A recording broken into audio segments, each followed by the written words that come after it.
So this is GCSE Foundation Angles exam questions, the last section now of the November induction booklet Angles section. Okay, so here we have a diagram, two parallel lines with a straight line cutting through it. And we have these 8 angles marked A, B, C, D, E and F. Now what I'm going to do to help us with this is I'm just going to mark this angle A and angle D as blue angles, because these two angles here are equal. They're called vertically opposite angles. And I'm going to do the same for angles C and B, except I'm going to mark them with red angles because these are equal as they are vertically opposite.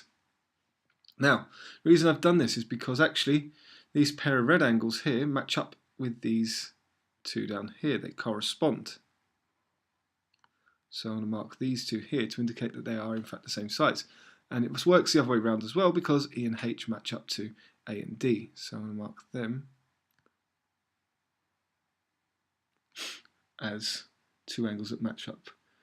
So when I work through this question, which angle is vertically opposite to angle G? So I find angle G, vertically opposite is the angle that's equal, it's opposite where the points of intersection, so we get F.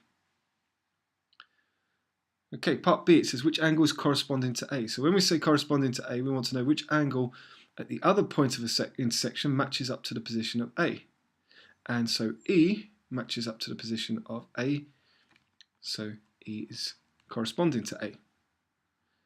Part C says which angle is alternate to angle C. So what we want to do is we want to know which angle at the, so this is our original point of intersection. We want to know which angle at this point of intersection is the same as C, but not in the same position.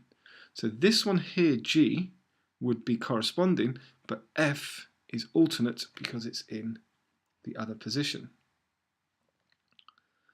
Okay, so we'll reinforce these now with D and E. D says which angle is corresponding to angle H. So here's our original point of intersection. I want to know in the other point of intersection which is in the same position as H, and the angle in the same position as H is in fact D. And finally, which angle is alternate to D? So here's my original point of intersection. I want to know in this other point of intersection which angle is the same size as D but not in the same position. So here's the corresponding angle, and so the one here is the alternate angle, which is going to be E. Okay, I hope that all made sense. Let's move on. So in the diagram, AB is parallel to CD, so these two lines here are parallel, and we've got a straight line crossing it. I want to find the angles marked X and Y. Now here's how I approach this question. What I do is I draw what I call a beach ball, and then I shade in two segments that are vertically opposite. And so I then work out all the angles around this beach ball. Now what I know is angles opposite these two white segments, they're the same angle, 135 degrees. What I know is each pair of red and whites are on a straight line. So this pair, that's on the straight line AB. This pair is on this vertical straight line. Doesn't matter which way round it is, the red one is going to be 180 minus 135, which is 45 degrees. So I know that now the red ones are 45 degrees. Having worked this all out, I'm going to draw a little beach ball at the other point of intersection, and I'm going to colour in segments in the same position in red so I can see which ones match up. And now what I know is if I just match up all the angles, I know that this is 45, I know that this is 135, I know that this is 135, and I know that this is 45. So the angle marked X is 45. The angle marked Y is 135. So, angle X, why is it 45 degrees? Well, I've matched it to these angles here. I've just matched it as corresponding angles. Okay. Strictly speaking, it's because these are what are called internal angles and they should add up to 180 degrees. But here I've used corresponding angles. So I'm just going to use corresponding angles. and the value of y. Well, y, again, I've looked at this one and I've matched it up and corresponded, so I'm going to call this corresponding angles too.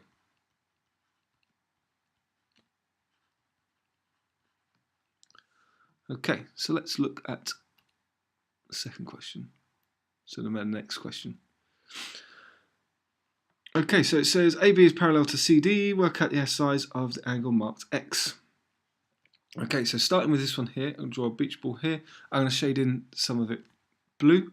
So let's shade in these ones here blue and just fill in the angles. Now what you've got to remember is that straight away you get told, you know, that this one here is 105 because it's opposite, and that the pairs come in pairs that add up to 180 degrees.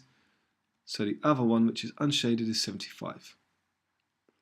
Now AB and CD are the parallel lines, so the other point of intersection which matches up is down here. And I'm going to shade these in blue as well. Now all of these angles are now going to match up. So I can now say that X is 105, this is 75, this is 105, this is 75. So X is 105 and why is X 105? Was because I've got corresponding angles.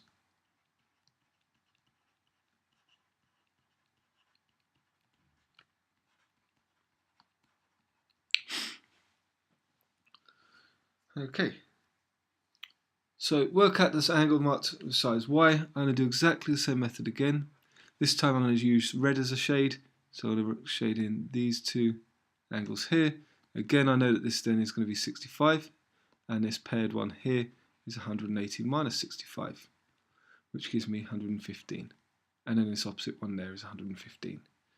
So now if I draw the beach ball again, shade in the matching segments, so it's easier to see which ones are equal. And so I can now fill in, because I know this is 65, I know this is 115, I know this is 65, and this is 115.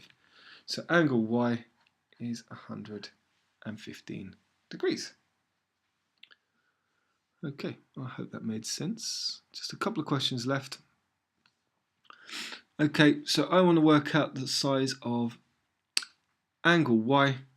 The way I'm going to do this is, you kind of use this idea of the beach balls. I'm not going to quite complete it in because here we've got this angle here is a bit of a pain. So I'm just going to do 3 segments of it. But if I was to do the same up here, we can see, actually I can do the complete beach ball here, but 154, this is going to be 154. This other one here comes in a pair, subtracts from 180, so 154, gives me 26 degrees. So I know this is 26. This angle here is also 26, but it's split in 2. I don't know what that is. So that's 26, 154, 26, 154. Now what I can do is I can actually find this angle here. This angle here, I'm going to call it angle X. The way I can find angle X is I know that this is a isosceles triangle. It's got these 2 little lines here. So my 2 angles X, or my 2X, is equal to 180. Take away the angle that I know is 154. So 2X must be equal to 26 degrees. If I divide by 2, I get that X equals 13 degrees. And now given that this angle here is 13 degrees, Y, because it's on a straight line with the angle that's 13 degrees, it's going to be 180 minus 13, which is 167 degrees. Now, giving my reasons for my answers, up here I've used corresponding angles. So I'm just going to label it where I've used it. So here I've used corresponding angles. Here I've used angles in an isosceles triangle.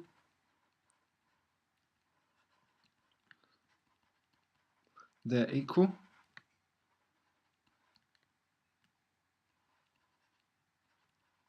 In fact, perhaps I should say 2 angles in an isosceles triangle are equal. And for this one here, I've used angles on a straight line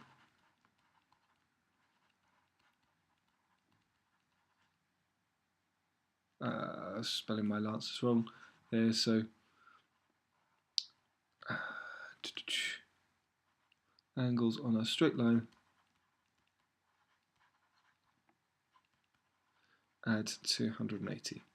And my advice on questions like this, where you're using lots of different facts, is just actually to highlight the different facts you've used with the different methods. So I mean, here we could use vertically opposite angles if you want. Just put down as many as you can remember and identify how you've worked out each separate bit. Okay, so moving on to the last question. We have in a diagram AB is parallel to CD, so these two here are parallel. Work out the size of angle X. Okay, so one of the things I'm actually going to do to help me with this is I'm just going to extend these lines a little bit. And sometimes extending lines in a diagram can help see exactly what's happening. The reason I've done this is if we look at focus on this angle here, what I'm going to do is I'm just going to extend that and I'm going to turn it into the beach ball. Again, so I know that this one here is 116, and the one in the pair there is going to be 180 minus 116, which is going to be 64 degrees. So I now know that this is 64 as well. Now be careful which intersection matches up. These two lines are parallel, so it must be this bit here, which is intersection across the parallel lines, which matches up. So shading in my beach ball. This one's giving no reasons, so it's fine. So this is 116, this is 64, this is 116, and this is 64. Why have I found this? Well, now I've got a triangle. And so I can find angle X. X is going to be 180 degrees because this angle's in a triangle right up to 180. Take away the 51 at the top. Take away the 64 that I've just found is at the bottom of my triangle. And so we should get that angle X, 180 minus 51 minus 64 is equal to 65 degrees. Okay, I hope that all made sense and that you was able to follow my solutions.